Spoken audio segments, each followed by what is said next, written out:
Hello नमस्कार साथियों, स्वागत है आप सभी का हमारे बीजी क्लासेज यूट्यूब चैनल पर। तो साथियों, मैं आज आपके लिए लेकर आया हूँ राजस्थान जीके। तो चलते साथियों, चलने से पहले जिसने भी अभी तक चैनल को सब्सक्राइब नहीं किया है वो चैनल को सब्सक्राइब कीजिएगा और वीडियो को लाइक और शेयर करना ना भूलिएगा साथियों। तो मैं आज आपके लिए राजस्थान में बेस्ट सी परीक्षा 2025 से संबंधित राजस्थान जीके लेकर आया हूँ साथियों, जिसमें इंपॉर्टेंट क्वेश्चन है साथियों। परीक्षा की दृष्टि से बहुत ही महत्वपूर्ण क्वेश्चन मैं आपके सामने लेकर आया हूं। तो चलते हैं साथियों, पहला क्वेश्चन आता है हमारा आज का कि लांगोरिया किस देवी से संबंधित है साथियों? ज्वाला माता, केला देवी, चीख देवी या फिर अम्बा देवी।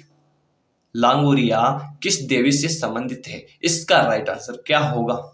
तो आपको सबसे पहले तो यह पता होना चाहिए कि लांगोरिया क्या है।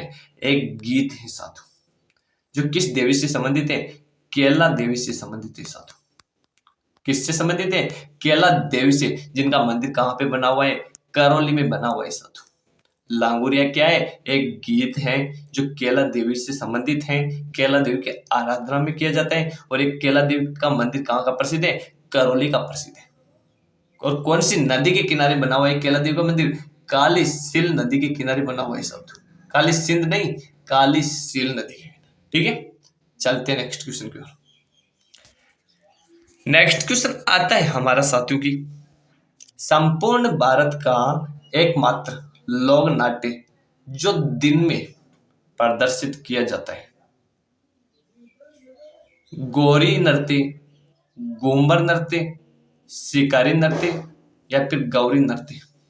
संपूर्ण भारत का एकमात्र लोक नाट्य जो दिन में प्रदर्शित किया जाता है साथियों, इसका राइट आंसर क्या होगा? ऑप्शन नंबर डी हो जाएगा, यानी कि गौरी नृत्य, जो किसके द्वारा किया जाता है साथियों? बीलू के द्वारा किया जाता है साथियों। गौरी नृत्य एकमात्र ऐसा लोक नाट्य है जो दिन में प्रदर्शित किया जाता है और बेलू के द्वारा किया जाता है। और ये कितने दिन तक चलता है साथियों? लगभग 40 दिन तक गौरी नृत्य किया जाता है साथियों। ठीक है, चलते हैं नेक्स्ट क्वेश्चन की ओर। नेक्स्ट क्वेश्चन आता है हमारा कि प्रधानमंत्री रोजगार योजना के प्रारंभ होने का वर्ष है 1990, 1992, 1993 या फिर 1995। प्रधानमंत्री रोजगार योजना के प्रारंभ होने का वर्ष है 1993 ईस्वी में प्रधानमंत्री रोजगार योजना प्रारंभ की गई थी साथियों। ठीक है, चलते नेक्स्ट क्वेश्चन की ओर। नेक्स्ट क्वेश्चन आता है, बहुत ही अच्छा क्वेश्चन है कि अकबर की चित्तौड़ विजय के उपरांत चलाए गए सिक्कों को क्या कहा जाता है साथियों? कलदार, विजयशाही, जाड़शाही या फिर सिक्का एलची। इसका राइट आंसर क्या होगा? ऑप्शन नंबर डी हो जाएगा, यानी कि अकबर के जो चित्तौड़ विजय के उपरांत चलाए गए सिक्के थे उसे क्या कहा जाता है? सिक्का एलची कहा जाता है साथियों, यानी कि ऑप्शन नंबर डी इसका राइट आंसर हो जाएगा। ओके, चलते हैं नेक्स्ट क्वेश्चन की ओर। नेक्स्ट क्वेश्चन आता है साथियों हमारा कि मल्लिनाथ जी का पशु मेला कहाँ लगता है? दिलवाड़ा में, भीलवाड़ा में, तिलवाड़ा में या फिर झीलवाड़ा में। मल्लिनाथ जी का पशु मेला कहाँ पे लगता है? इसका राइट आंसर क्या हो जाएगा? ऑप्शन नंबर सी हो जाएगा, यानी कि तिलवाड़ा, जो कहाँ पे पड़ता है? बाड़मेर में पड़ता है साथियों। तिलवाड़ा बाड़मेर में मल्लिनाथ जी का पशु मेला लगता है साथियों। ठीक है, चलते हैं नेक्स्ट क्वेश्चन की ओर। साथ के साथ आंसर भी देते जाइएगा साथियों कमेंट में आप। और जिसने अभी तक चैनल को सब्सक्राइब नहीं किया वो चैनल को सब्सक्राइब भी कीजिएगा और वीडियो को लाइक करना नहीं भूलिएगा साथियों। ठीक है, नेक्स्ट क्वेश्चन आता है हमारा कि केला देवी का मंदिर कहाँ पर स्थित है? जैसा कि मैंने आपको बताया था, जयपुर में है, अजमेर में है, पुष्कर में है या फिर करौली में है। तो राइट आंसर क्या हो जाएगा? करौली हो जाएगा साथियों। केला देवी का मंदिर कहाँ पे स्थित है? करौली में काली सील नदी के किनारे बना हुआ मंदिर किसका है? केला देवी का है। ठीक है, चलते हैं नेक्स्ट क्वेश्चन की ओर। नेक्स्ट क्वेश्चन आता है हमारा कि राज्य के आंतरिक जिलों की संख्या है 7, 8, 9 या फिर 6। राज्य के आंतरिक जिलों की संख्या है, इसका राइट आंसर क्या हो जाएगा? 8। यानी कि राज्य में आंतरिक जिले की संख्या 8 है, जो न तो अंतर्राज्यीय सीमा बनाते हैं और न ही अंतर्राष्ट्रीय सीमा बनाते हैं। ठीक है, चलते हैं नेक्स्ट क्वेश्चन की ओर।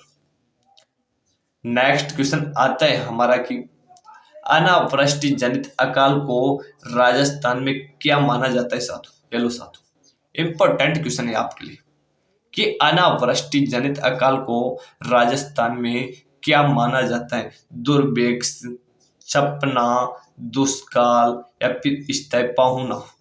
तो इसका राइट आंसर क्या हो जाएगा? ऑप्शन नंबर ए हो जाएगा, यानी कि दुर्भिक्ष। ठीक है, चलते हैं नेक्स्ट क्वेश्चन की ओर। नेक्स्ट क्वेश्चन है जो आपके सामने आ रहा है कि अलगोजा क्या है? वाद्य यंत्र है। कौन सा वाद्य यंत्र है? सुशिर वाद्य यंत्र साथियों। अलगोजा कौन सा वाद्य यंत्र है? सुशिर वाद्य यंत्र है, जो बजाया जाता है हाथ से, मुंह से, लकड़ी के डंडे से या फिर बिजली से। अलगोजा सुशिर वाद्य यंत्र की श्रेणी में आता है। ये किनसे बजाया जाता है? मुंह से बजाया जाता है साथियों। यानी कि ऑप्शन नंबर बी इसका राइट आंसर हो जाएगा। यानी कि अलगोजा किसका वाद्य यंत्र है? किसकी स्मृति में बजाया जाता है? यानी कि तेजाजी महाराज की स्मृति में अलगोजा वाद्य यंत्र बजाया जाता है साथियों। ठीक है, चलते हैं नेक्स्ट क्वेश्चन की ओर।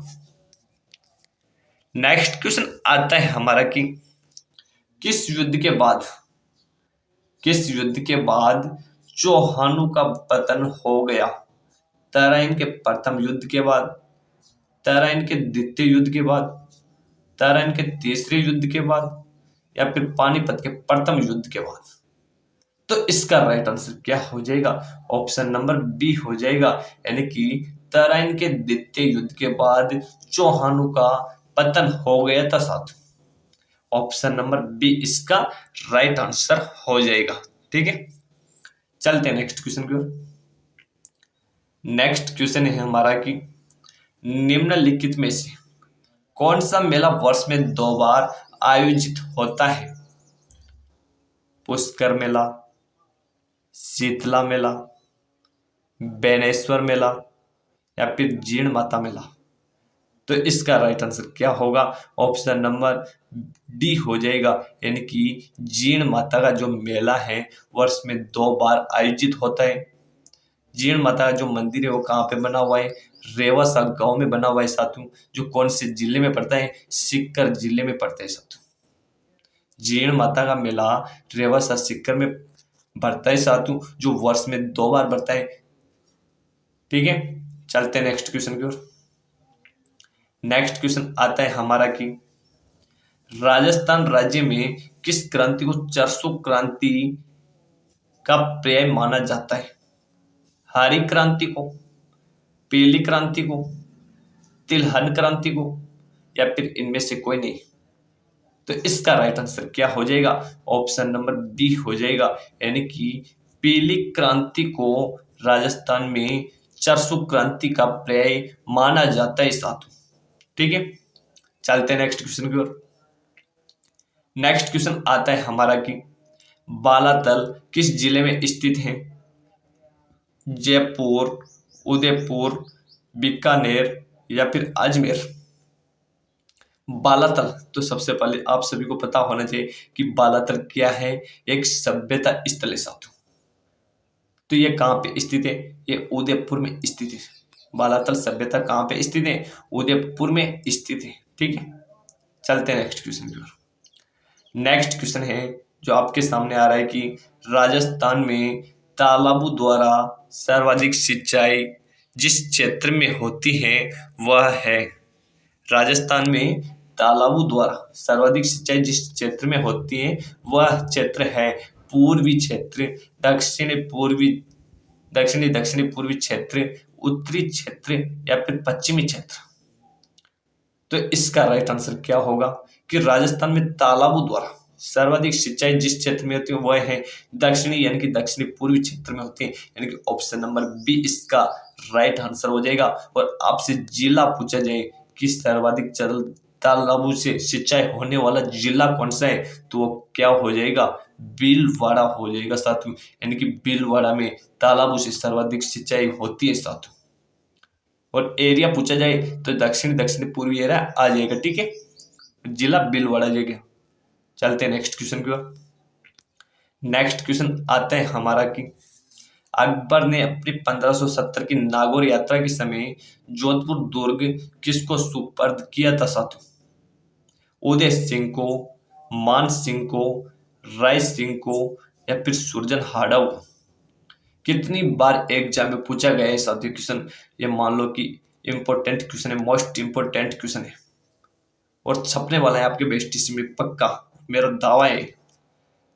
तो बताइएगा कि अकबर ने अपनी 1570 की नागौर यात्रा के समय जोधपुर दुर्ग किसको सुपर्द किया था साथियों? तो राय सिंह को सुपर्द किया था। किसको सुपर्द किया था? राय सिंह को सुपर्द किया था, ठीक है। चलते नेक्स्ट क्वेश्चन की ओर। नेक्स्ट क्वेश्चन आता है हमारा कि राजवल्लभ नामक ग्रंथ का मुख्य विषय है युद्ध कला, वास्तुकला, राजनीति, या फिर चिकित्सा? राजवल्लभ नामक ग्रंथ का मुख्य विषय है साथियों, तो क्या विषय है राजवल्लभ ग्रंथ का? वास्तु कला हो जाएगा साथियों। राजवल्लभ नामक ग्रंथ का मुख्य विषय क्या है? वास्तुकला। ऑप्शन नंबर बी इसका राइट आंसर हो जाएगा, ठीक है। चलते हैं नेक्स्ट क्वेश्चन की ओर। नेक्स्ट क्वेश्चन आता है हमारा कि 1857 की क्रांति में अंग्रेजों व जोधपुर की सेना को संयुक्त रूप से किसने पराजित किया था साथियों? 1857 की क्रांति में अंग्रेजों व जोधपुर की सेना को संयुक्त रूप से किसने पराजित किया था? मोतीलाल तेजावत ने, ठाकुर कुशल सिंह ने, राणा कुंभा ने, या फिर गोकुल भाई भट्ट ने? तो इसका राइट आंसर बताइएगा। ऑप्शन नंबर बी हो जाएगा, यानी कि ठाकुर कुशल सिंह ने 1857 की क्रांति में अंग्रेजों व जोधपुर की सेना को संयुक्त रूप से पराजित किया था साथियों, ठीक है। चलते नेक्स्ट क्वेश्चन की ओर। नेक्स्ट क्वेश्चन आता है हमारा कि अंतः पावर प्लांट किस प्रकार का है? गैस आधारित है, कोयला आधारित है, वाटर, या फिर आणविक?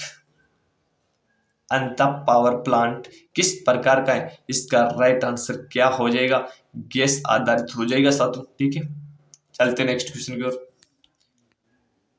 नेक्स्ट क्वेश्चन है जो आपके सामने आ रहा है कि निम्नलिखित में से कौन सा राष्ट्रीय राजमार्ग राजस्थान में नहीं निकलता है? NH8 ये भी निकलता है, NH9, NH12, या फिर NH14? तो 8 निकलता है, 12 निकलता है, 14 निकलता है, लेकिन NH9 ये राजस्थान में नहीं निकलता है, यानी कि ऑप्शन नंबर बी इसका राइट आंसर हो जाएगा, ठीक है। चलते नेक्स्ट क्वेश्चन की ओर। नेक्स्ट क्वेश्चन आता है हमारा कि राजस्थान में थोक मूल्य सूचकांक का आधार वर्ष है 2011-12, 2004-05, 1999 से 2000, या फिर 1986-87? तो राइट आंसर क्या होगा? ऑप्शन नंबर सी हो जाएगा, 1999 से 2000 के मध्य थोक मूल्य सूचकांक का आधार वर्ष माना जाता है, ठीक है। चलते हैं नेक्स्ट क्वेश्चन की ओर। नेक्स्ट क्वेश्चन आता है हमारा कि दीनदयाल उपाध्याय ग्राम ज्योति योजना कब लॉन्च की गई? दीनदयाल ग्राम उपाध्याय ज्योति योजना कब लॉन्च की गई थी साथियों? 7 जुलाई 2014 को, 3 जुलाई 2014 को, 3 दिसंबर 2014 को, या फिर 7 दिसंबर 2014 को? दीनदयाल उपाध्याय ग्राम ज्योति योजना कब लॉन्च की गई थी? 7 यानी कि 3 दिसंबर 2014 को दीनदयाल उपाध्याय ग्राम ज्योति योजना लॉन्च की गई थी साथियों। ठीक है, चलते नेक्स्ट क्वेश्चन की ओर। नेक्स्ट क्वेश्चन आता है हमारा कि बाणगंगा का मेला, बाणगंगा का मेला किस स्थान पर बढ़ता है साथियों? जोधपुर में, नागौर में, बैराट में या फिर पाली में? बाणगंगा का मेला किस स्थान पर बढ़ता है? तो ये कहाँ पे बढ़ता है? ये बैराट में बढ़ता है साथियों। बाणगंगा का मेला कहाँ पे बढ़ता है? बैराट, जयपुर में बढ़ता है। ठीक है, चलते नेक्स्ट क्वेश्चन की ओर। नेक्स्ट क्वेश्चन जो आपके सामने आ रहा है कि 23 दिसंबर 1912 को लॉर्ड हार्डिंग पर वर्धमान विद्यालय जयपुर के जिस विद्यार्थी ने बम फेंका था वह कौन था? जयचंद था, जोरावर सिंह था या फिर मोती चंद था या फिर माणक चंद था? तो इसका राइट आंसर क्या हो जाएगा? जोरावर सिंह था, जिसने 23 दिसंबर 1912 को लॉर्ड हार्डिंग पर वर्धमान विद्यालय जयपुर के जिस विद्यार्थी ने बम फेंका था वो कौन था? जोरावर सिंह था साथियों। ठीक है, ऑप्शन नंबर बी इसका राइट आंसर हो जाएगा। चलते नेक्स्ट क्वेश्चन की ओर। नेक्स्ट क्वेश्चन आता है हमारा कि मुसलमान किस राम सा पीर के रूप में और पूजा अर्चना करते हैं साथियों? मुसलमान किसे राम सा पीर के रूप में मानते हैं और पूजा अर्चना करते हैं? गोगा जी को, हरबू जी को, रामदेव जी को या फिर उपयुक्त सभी? मुसलमान किसे राम सा पीर के रूप में मानते हैं और पूजा अर्चना करते हैं साथियों? तो इसका राइट आंसर क्या होगा? ऑप्शन नंबर सी हो जाएगा, यानी कि रामदेव जी को मुसलमान राम सा पीर के नाम से मानते हैं और रामदेव जी को सांप्रदायिक सद्भावना का देवता भी कहा जाता है। सांप्रदायिक सद्भावना का लोक देवता भी किसे कहा जाता है? बाबा रामदेव जी को कहा जाता है, जिनका जन्म कहाँ पे हुआ था? बाड़मेर में हुआ था। और इनका प्रमुख मंदिर कहाँ पे? रूणीजा रामदेवरा जैसलमेर में है साथियों। ठीक है, चलते नेक्स्ट क्वेश्चन की ओर। नेक्स्ट क्वेश्चन आता है आज का हमारा कि राजस्थान के कितने जिले किसी भी राज्य या देश की सीमाओं को नहीं छूते हैं साथियों? 6, 7, 8 या फिर 9? राजस्थान के कितने जिले किसी भी राज्य या देश की सीमा को नहीं छूते हैं? तो इसका राइट आंसर क्या हो जाएगा? ऑप्शन नंबर सी, यानी कि राजस्थान के 8 राज्य ऐसे हैं जो किसी भी राज्य या देश की सीमा को नहीं छूते साथियों। तो ठीक है साथियों, आज की क्लास का यहीं पे समापन करते हैं। मिलते हैं नेक्स्ट क्लास में। तब तक के लिए आप बने रहिएगा हमारे बीजी क्लासेस यूट्यूब चैनल के साथ। और जिसने भी अभी तक चैनल को सब्सक्राइब नहीं किया है, जो भी सदस्य नए जुड़े हुए हैं चैनल से, वो कृपया करके इस परिवार का हिस्सा होइएगा और चैनल को सब्सक्राइब कीजिएगा और वीडियो को लाइक और शेयर भी कीजिएगा साथियों। क्योंकि लाइक करने से आपके जो मैं नया वीडियो लेकर आऊँगा आपके सामने, उसका नोटिफिकेशन मिल जाएगा एक तो आपको, और एक जो परिवार है ये बड़ा होने में मेरे को भी आपका सहयोग मिलना चाहिए साथियों इसमें। तो आपका जो बेस्ट इसका एग्जाम है साथियों वो 1 जून को होने वाला है साथियों। तो आप अब जितना हो सके उतनी ऑनलाइन क्लासेस देखने की कोशिश कीजिएगा, क्योंकि अब गाइडों का टाइम नहीं रहा। गाइडों को हटा दीजिए, अब ऑनलाइन क्लासेस देखिएगा साथियों। इस चैनल में जितनी भी क्लासें हैं उन सभी को देख लो आप। बेस्ट की भी डाल रखी है, चतुर्थ श्रेणी की भी डाल रखी है, सभी को पढ़ लो, क्योंकि राजस्थान जीके तो है सेम। तो इन सभी क्लासों को आप पढ़ लोगे यदि, तो मेरी गारंटी आप एक भी क्वेश्चन गलत नहीं जाएगा यहाँ से आपका। इनसे बाहर एक भी क्वेश्चन नहीं जाने वाला है साथियों। तो जितनी भी हो सके उतनी क्लासों को पढ़ने की कोशिश कीजिएगा, क्योंकि जैसा कि मैंने जेल प्रहरी में भी बोला था कि इनसे बाहर एक भी क्वेश्चन नहीं जाएगा।